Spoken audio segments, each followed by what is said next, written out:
communities.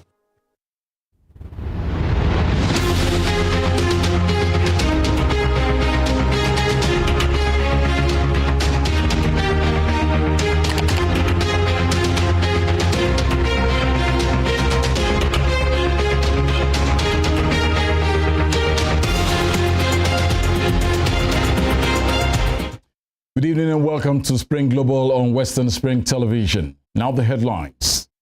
Ukraine calls for Russia's removal from United Nations over abused charter. Ethiopian federal government delegation heads to Tigray to oversee the implementation of peace agreements. At least 38 deaths have been linked to severe Arctic freeze in United States and Canada. My name is Tunde Ido.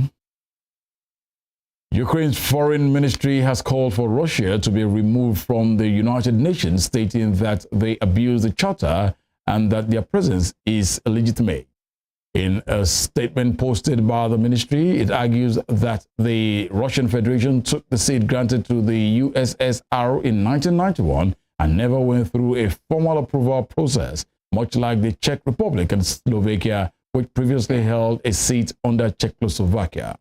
It stated that the Russian Federation has never gone through the legal procedure to be admitted to membership and therefore illegally occupies the seat of the USSR in the UN Security Council. The ministry said from a legal and political point of view, Russia is a usurper of the Soviet Union seat in the UN Security Council. Still talking Russia, Russia's long-range Air Forces commanding officer Sergei Koblash has said the force is to be refitted with the new wing-borne hypersonic missiles. He stated that in the interest of long-range aviation, the development and supply of the entire range of aviation weapons, including new cruise hypersonic missiles, is being carried out. Russia's fleet of long-range bombers is part of its nuclear tirade and is capable of launching nuclear and conventional missiles. Russia's President Vladimir Putin and his Chinese counterpart Xi Jinping will speak before the end of the year. Kremlin spokesman Dmitry Peskov confirmed this to newsmen, adding that the two sides will release details about the conversation in due course. Former Russian President Dmitry Medvedev, now deputy chairman of Russia's Security Council, met President Xi on a visit to Beijing last week as Zelensky went to Washington to ask for more aid. North Atlantic Treaty Organization NATO Secretary General Jens Stoltenberg says Sweden and Finland are expected to join the bloc officially in New Year.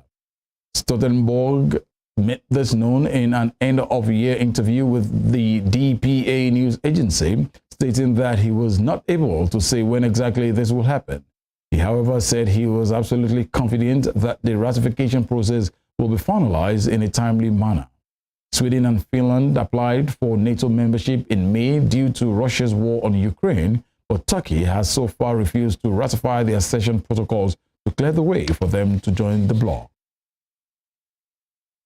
And moving to France, Paris prosecutor has said the man suspected of killing 3 Kurdish people in Paris last week has been placed under formal investigation. In a statement, the prosecutor's office said the investigation carried out by a dedicated judge will look into charges of murder, attempted murder, and unauthorized possession of a weapon. The 69-year-old man was arrested on Friday after 2 men and a woman were shot dead at the Kurdish Cultural Center and nearby Kurdish Cafe in Paris' busy central 10th district. Today's development comes as the suspect appeared before an investigating judge following protests after the killing, which has led to clashes between police officers and protesters.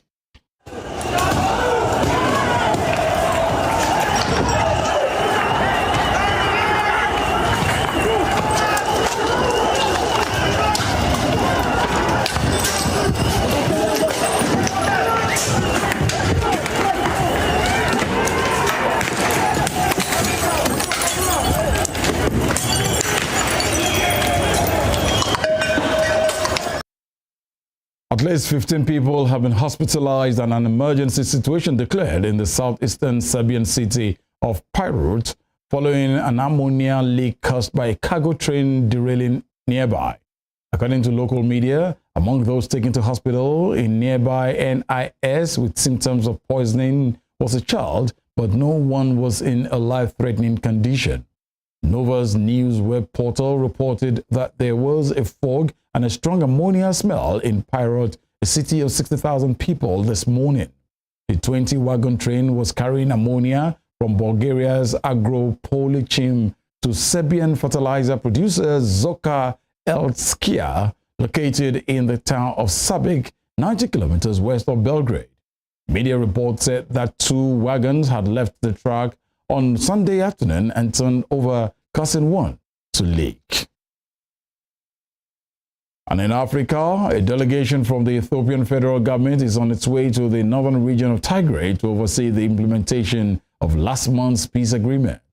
Federal government said this is the first high-level federal delegation that has traveled to Tigray in 2 years, adding that the Speaker of the House of Representatives, Tagasei Shafo, is leading the delegation.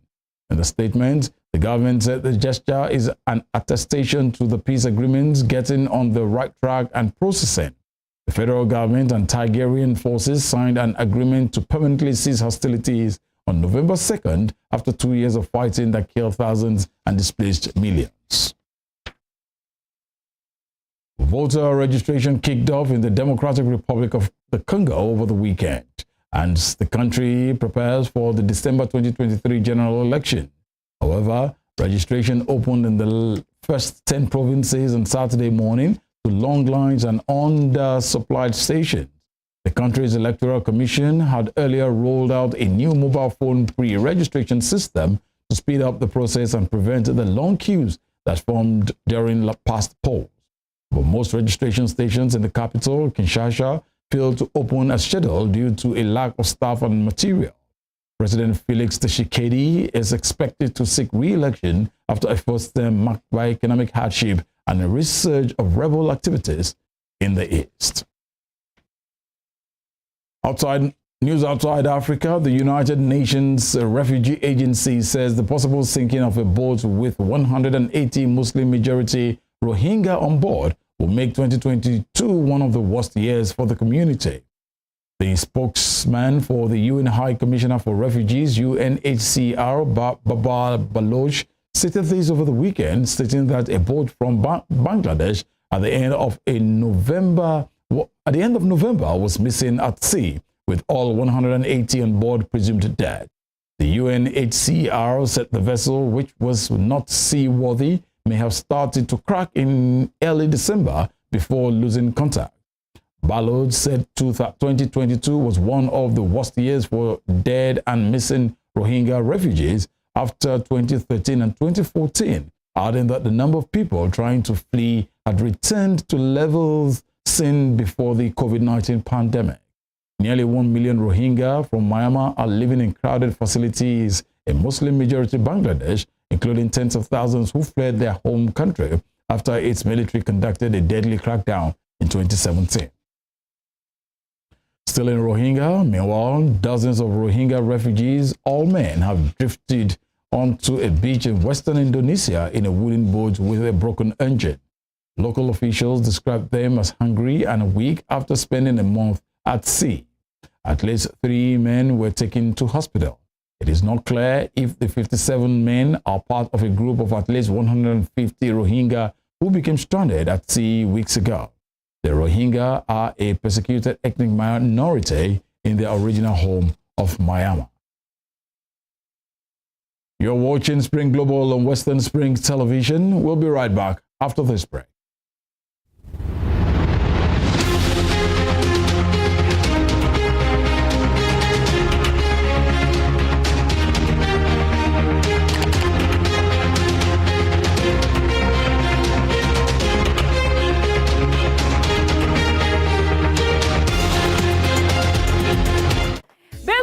Jáde mọ̀rìnwó la kọ́kọ́ rí ọwọ́ gẹ́gẹ́ ní síwájú ìjó ẹsẹ̀ katakata ní síwájú rìn bẹ́ẹ̀ bá ti ń gbúròó wa a tún ti dé náà nù ẹ káàbọ̀ sórí ètò Owambe Unlimited pẹ̀lú èmi ọmọ yín olólùfẹ́ yín ọ̀rẹ́ yín Suliat tẹ́túmọ̀ sí Mọ́rẹ́níkejì ẹ lè pè mí ní Sùsù tó bá wẹ̀ lómi a sọ pé ìyálòde àríyá gbogbo orúkọ tẹ́ ẹ bá pè mí kò sí èyí tí mi ò ní jẹ yín ẹ farabalẹ̀ kẹ́ ẹ máa gbádùn ètò Ó Wà Ńbẹ̀ Unlimited lórí ìkànnì Western Spring Television ní ìkànnì 190 ibẹ̀ ni Ó Wà Ńbẹ̀ Unlimited ń bọ̀ wá ẹ fàkùrẹ̀ tẹ̀dí kẹ́ ẹ máa gbádùn ètò àríyá wa. Wọ́n sọ fún yín pé ẹ máa wo Ó Wà Ńbẹ̀ Unlimited lórí Western Spring Television. How would you like a TV station that breaks the barriers of your TV screen? A TV station that brings infotainment to your forefront, breaking the conceptual fourth wall. Giving you television that is personal to you and your everyday life. Indigenous broadcasting for every man, cutting across the shackles of age, class, and language. With the best of equipment in digitized broadcasting. At Western Spring Television, your television experience has never been this magical. We'll bring you the best in news and programs, breaking news to you as it drops from where it drops. Talk shows that keep you glued to your seats, sports programs not void of in-depth analysis, entertainment programs cutting across all ages, political analysis with all its accompanying controversies, social responsibility because we care. Western Nigeria gave us our first feel of television. Western Spring Television is taking us to the next level.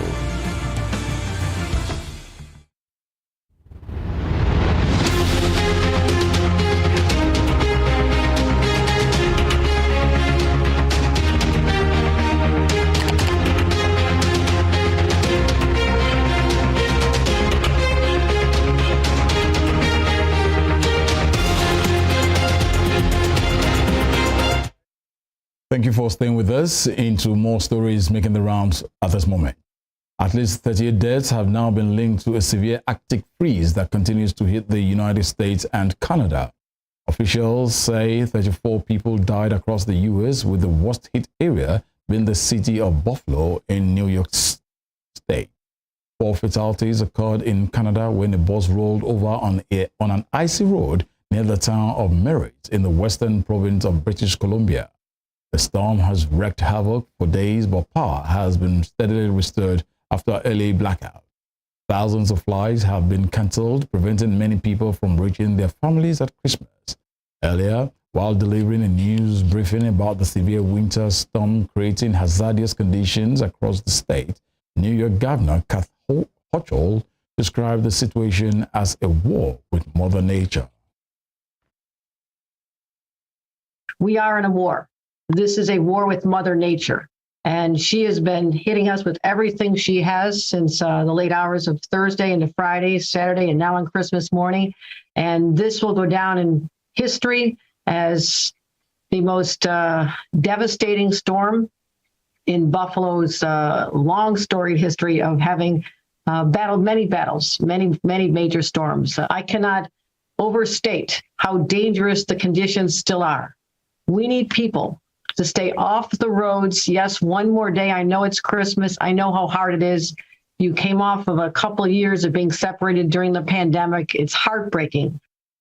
Still in the U.S., busloads of migrants and refugees have been sent from Texas to Washington, D.C. and dropped off over the Christmas weekend near Vice President Kamala Harris' residence.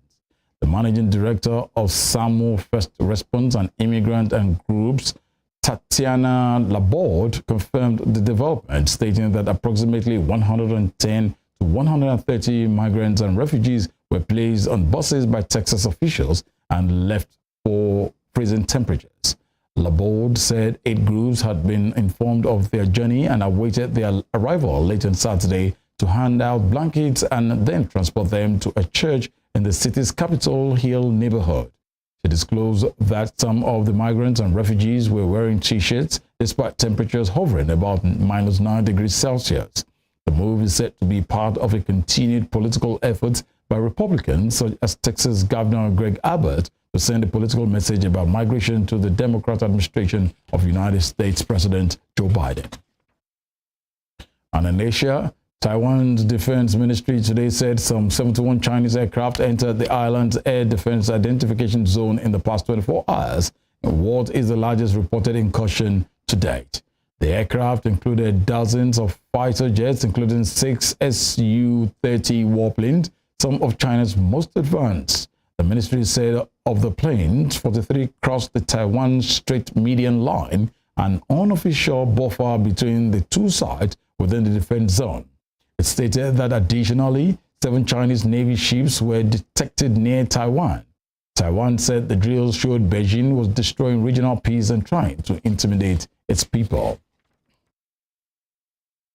South Korea has scrambled aircraft and fired shots after 5 North Korean drones crossed into its territory for the first time since 2017, marking an escalation in already taut relations between the neighbors. A South Korean official described today's violation of the country's airspace as a clear act of provocation, added that in response, South Korea sent its own spy aircraft over the North's territory. South Korean officials said the drones were first detected in the skies over the northwestern city of Gimpo at around 10:25 a.m. It was gathered that the drones were flying for several hours and that choppers and fighter jets were deployed in response, including a Ka-1 light attack aircraft that crashed some 140 kilometers east of Seoul. A defense ministry official confirmed a South Korean Ka-1 fighter jet was involved in an accident while flying to counter North Korea's drones after departing its Wonju base in the country's north. The United Nations mission to Afghanistan has asked the country's Taliban administration to reverse its ban on women from working in non-profit organizations. In a statement, the UN Assistance Mission in Afghanistan said millions of Afghans need humanitarian assistance and removing the barriers is vital. The statement revealed that the mission's acting head and humanitarian coordinator, Ramiz Al-Kabarov, had met the economy minister Mohammed Hanif during the weekend. The economy ministry had on Saturday ordered all local and foreign NGOs not to let female staff work until further notice. In response, major global non-governmental organizations have announced plans to withdraw from the country. The order do not apply directly to the UN, but many of its programs are carried out by NGOs subject to the order. The Lebanese army has detained a suspect in the recent killing of an Irish United Nations peacekeeper in a move coordinated with the powerful armed group Hezbollah over the weekend. A Hezbollah spokesperson, the man is a supporter of the Iran-backed armed group and heavyweight political party, but not a member of the group, told the Reuters news agency on Monday. The security sources said the man was suspected of firing shots at a United Nations interim force in Lebanon vehicle that was traveling through South Lebanon on December 15th. Private Sean Roney, age 23, was killed and 3 others injured, with 1 in critical condition on December 14 when their on-field vehicle was attacked near the village of Al-Aqibaya in the country's south. Private Sean Roney was buried in Newtown, Cunningham this afternoon with full military honors.